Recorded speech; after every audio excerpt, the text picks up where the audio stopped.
Kərpicin üstündə biraz sement yoxdur ki, biraz külək əsən kimi hamısı tökülür başımıza. Əgər 3 bal zəlzələ olsa nə olar?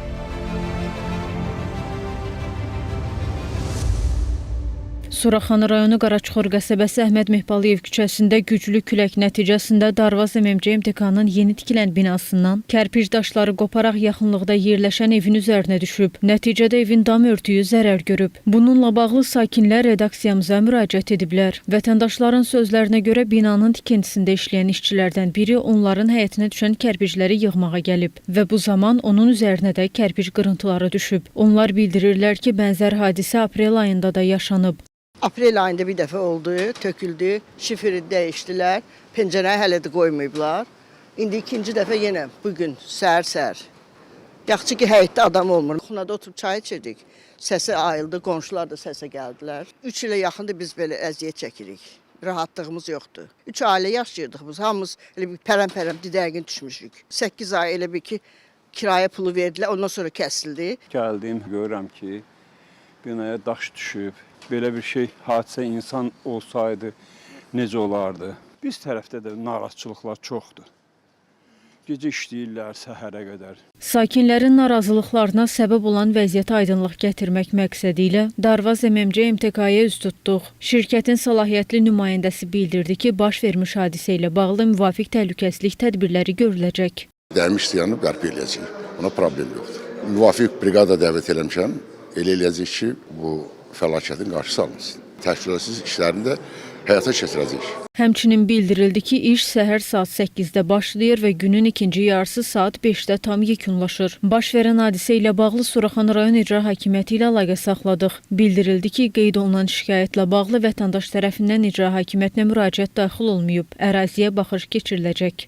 Hündür mərtəbəli binaların tikintisi zamanı baş verə biləcək bu kimi hallarla bağlı təhlükəsizlik üzrə ekspert Orxan Musayev bildirdi ki, yaşayış evlərinə çox yaxın məsafədə bina tikilirsə, təhlükəsizlik tədbirlərinə 2 qat ciddi yanaşılmalıdır.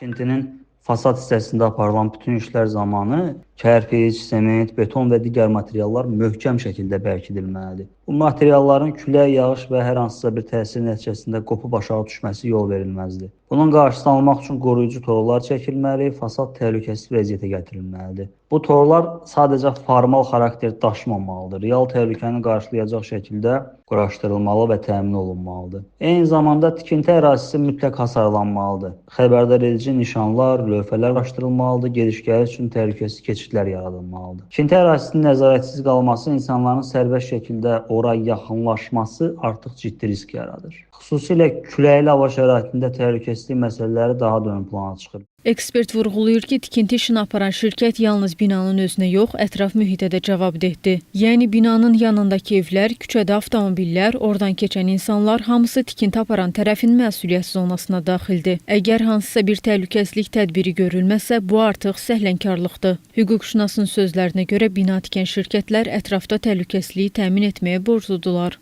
Təhlükəsizlik tədbirlərinin görülməməsi və yaxud da binanın standartlara uyğun olmadan, təhlükəsizlik texnikasının qaydalarına əməl etmədən tikilməsi nəticəsində səbəb nəticə əlaqəsi varsa və binadan düşən kərpiclər hər hansı bir alətlər nəticəsində şəxsin əmlakına zərər dəyibsə, aidiyyatı qaydada məhkəməyə müraciət edərək vətəndaş təzminat ala bilər. Əmlaka dəyən maddi zərərdən başqa şəxslərə fiziki zərər dəyməsi, bunların hər birinin məcmusu ilə bağlı vətəndaşın şikayəti olarsa və bununla bağlı hüquq mühafizə orqanlarına da müraciət edib cinayət işinin başlanması məsələsinə də baxıla bilər. Hüquqşünas onu da qeyd etdi ki, vətəndaşlar şirkətin verdiyi kompensasiyadan narazı olarsa, aidiyyatı qaydada müstəqil ekspertiza mərkəzinə müraciət edə bilərlər. Onlar dəymiş zərəri qiymətləndirəcək və zərərlə bağlı müvafiq rəy verəcəklər. Aralarında razılaşma olarsa, məhkəməyə getmədən də işi öz aralarında həll edə bilərlər. Nuray Qədirli, Xaliq Babayev, APTV.